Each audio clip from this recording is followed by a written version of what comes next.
আসসালামু আলাইকুম দর্শক, আজকে আমরা দেখব আমাদের জেনেসিস আইপিএস এর নতুন আপডেটেড সেটিংস ভিডিও। তো সেটিংস ভিডিও এটা দুই ধরনের আছে। একটা হচ্ছে আমাদের সাধারণ ইউজার যারা, তাদের জন্য অল্প কয়েকটা স্টেজের সেটিংস আছে, যেমন ব্যাটারি সিলেকশন, মেশিনটা কত ভোল্ট সিস্টেমের ইত্যাদি দুই তিনটা সেটিংস আছে, তেমন কিছু না। তবে আমাদের টেকনিশিয়ান ভাইদের জন্যই আমরা মূলত আজকের ভিডিওটা করতেছি। তো আমরা সেটিংসটার জন্য এখানে দেখেন 4.4। তো আমাদের নতুন একদম লাস্ট আপডেট হচ্ছে 4.4 ভার্সন।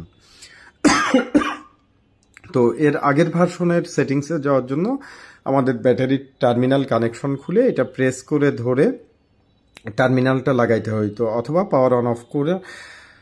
পাওয়ার অন করার টাইমে এটা প্রেস করে ধরে রেখে সেটিংস আসলে তখন ছেড়ে দিতে হইতো। তবে এখন আমাদের নতুন ভার্সনে এই কাজটা করতে হয় না, পাওয়ার অন অফ করার প্রয়োজন হয় না। আমাদের এখানে সেটিংসে যাওয়ার জন্য যেটা করতে হয় সেটা এই যে সেট এবং ব্যাক, এই দুইটা বাটন অথবা পাওয়ার যেটাই বলেন, এই কর্নারের দুইটা বাটন একসাথে প্রেস করতে হয়। তো আমরা একটু প্রেস করি, এই যে দেখেন সেটআপে ঢুকে গেল। তো সেটআপে এই দুইটা বাটন একসাথে প্রেস করে ঢোকার পরে এটা কিন্তু ইউজার সেটিংস 11 নাম্বার অবস্থায় থাকে। তো এখানে আমাদের সাধারণ যারা ইউজাররা আছেন তারা এখান থেকে ব্যাটারি ভোল্টেজটা সিলেকশন করতে হয়। যেমন টল টিউবুলার ব্যাটারি হলে এটা এখান থেকে আপ বাটন চাপ দিয়ে 14.8 অথবা 14.9 এ রাখতে হয়। যদি সাধারণ ফ্ল্যাট টিউবুলার পানি ব্যাটারি হয় সেক্ষেত্রে এটা 14.4 এর দিকে রাখা যেতে পারে। কেউ 14.3 রাখে, কেউ 14.5 এ রাখে, তবে আপনি মাঝামাঝি 14.4 এ রাখতে পারেন।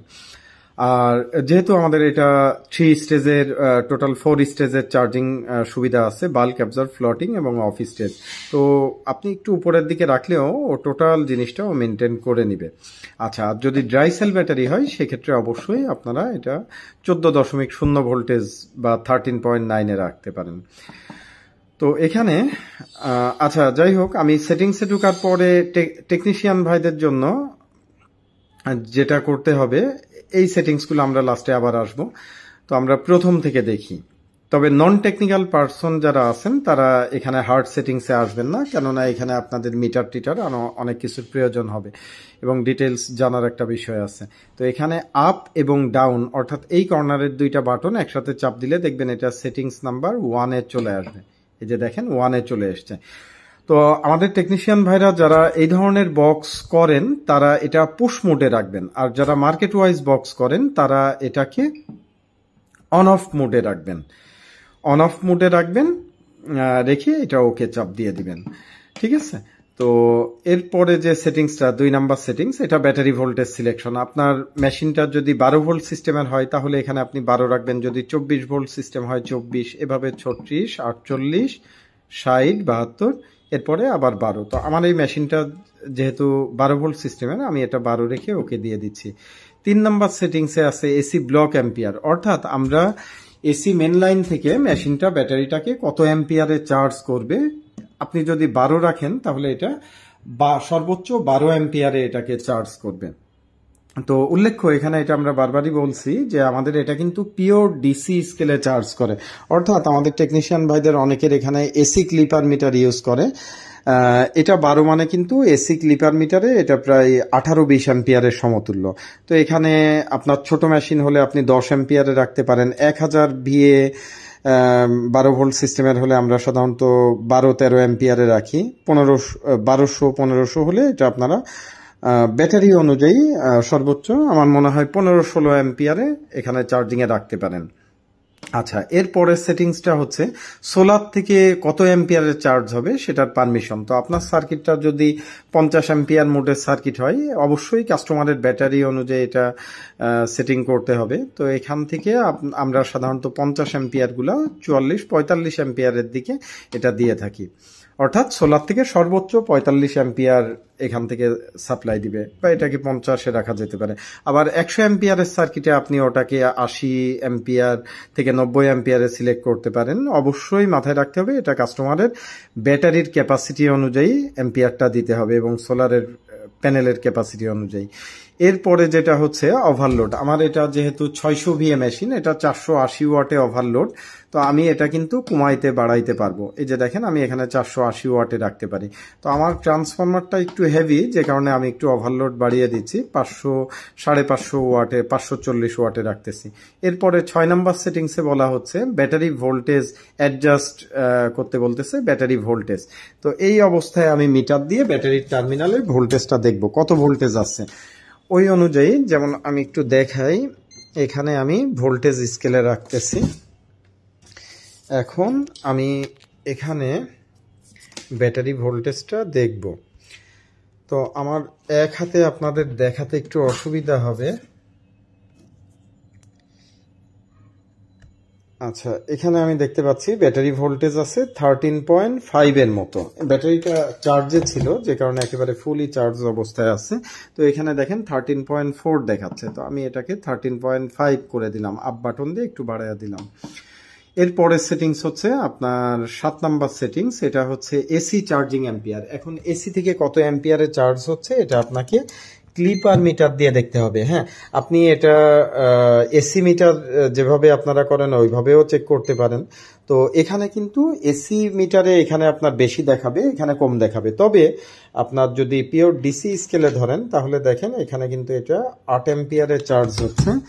এখানেও দেখেন 7.8, মানে এখানেও প্রায় 8 অ্যাম্পিয়ার। তো এটা মিলানোই আছে। তবে এটা আপনারা এখান থেকে বাড়াইবেন বা কমাইবেন না, এটা অবশ্যই ভিতরে সার্কিটের রেজিস্টর বা ভেরিয়েবল থেকে এই একটা অ্যাম্পিয়ার শুধু ভেরিয়েবল থেকে মিলাইতে হবে। হ্যাঁ, তো এখানে চার্জিং অ্যাম্পিয়ারের ভেরিয়েবলও আছে, এই যে দেখতে পাচ্ছেন।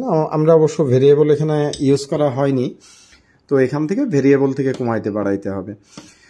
তো দেন এরপরে ইনভার্টারের আউটপুট ভোল্টেজ এই অবস্থায় আপনারা মিটার দিয়েও আউটপুটের এসি সকেটের ভোল্টেজটা মাপ দিতে পারেন। ওই ভোল্টেজটা এখান থেকে আপনারা অ্যাডজাস্ট করে দিতে হবে।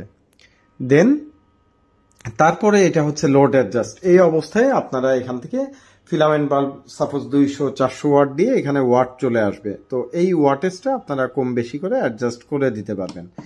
এরপরে 11 নাম্বার সেটিংসে, আচ্ছা সেটিংস করতে করতে অনেক সময় লাইন ট্রান্সফারের সময় ক্ষণিক সময়ের জন্য এটা আসতে পারে। এখানে ঘাবড়ানোর কোনো কারণই নাই, কারণ ও একা একাই অল্প সময়ের মধ্যেই ও অটোমেটিক্যালি রিকভারি হয়ে যাবে।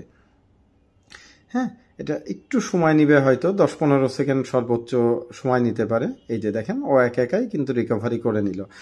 তো এরপরে এটা হচ্ছে ফুল চার্জ। এটা আমরা একটু আগেই বললাম, ড্রাইসেল এই ধরনের ব্যাটারি হলে 14.0, ইয়া ব্যাটারি হলে, ফ্ল্যাট টিউবুলার ব্যাটারি হলে 14.4 দিকে রাখতে পারেন। টল টিউবুলার ব্যাটারি হলে 14.9 দিকে রাখতে পারেন। হ্যাঁ, 14.8, 14.9, 14.9 এমন রাখতে পারেন। এরপরে 12 নাম্বার সেটিংসে যেটা বলা হচ্ছে সোলার থেকে এসিতে কত ভোল্টেজ ডাউন হলে শিফট করবে। এটা কিন্তু অত্যন্ত গুরুত্বপূর্ণ, এটা নিয়ে আমি বারবারই বলছি। যাদের ব্যাটারি একটু ব্যাকআপ বেশি রাখতে চান, তারা ঘন ঘন কারেন্ট যায়, তারা এটাকে একটু উপরের দিকে রাখতে পারেন। যেমন 11.8 অথবা আপনার 11.9 অথবা 12, যাদের ব্যাটারি স্ট্রং। আর যাদের ব্যাটারি আপনার দুর্বল, তারা এটাকে একটু নিচের দিকে রাখাটা উত্তম হবে। কেননা এটা এই ভোল্টেজের নিচে আসলে সে সোলারের ব্যাকআপে থাকে দিনের বেলা, তখন স্বাভাবিকভাবে যদি প্যানেলের থেকে ইউজ করতে করতে ব্যাটারি শেয়ারিং হইতেছে, আস্তে আস্তে ভোল্টেজটা কমতে থাকে। তো খুব বেশি তো নিচে নামতে দেওয়া যাবে না। এটা আসলে লো কাটের মতোই। তো আসলে ব্যাটারি লো কাট না, এটা হচ্ছে এই ভোল্টেজের নিচে নামলে সে আবার এসি মেন লাইনে ট্রান্সফার করে দিবে। তো আশা করি বুঝতে পারছেন। এরপরে হচ্ছে 13 নাম্বার সেটিংস, এটা হচ্ছে লো ব্যাটারি ভোল্টেজ কতটা ডাউন করলে, অর্থাৎ কারেন্ট চলে গেছে, ইনভার্টার চলতেছে, আমরা সাধারণত 10-এ করে থাকি, কেউ কেউ 9.5 বা 9-এর দিকে। এটা আসলে ঠিক না 10-এর নিচে নামানো। তো বাহিরের মেশিনগুলাতে এটা সাধারণত 10.4, 5, 10.5-এর দিকে লো কাট করা থাকে। তো এটা কাস্টমারের লোডের উপরে ডিপেন্ড করে। তবে বাংলাদেশের এভারেজে আমরা এটাকে 10-এর আইপিএস এর ক্ষেত্রে 10-এর দিকে রাখতে পারি।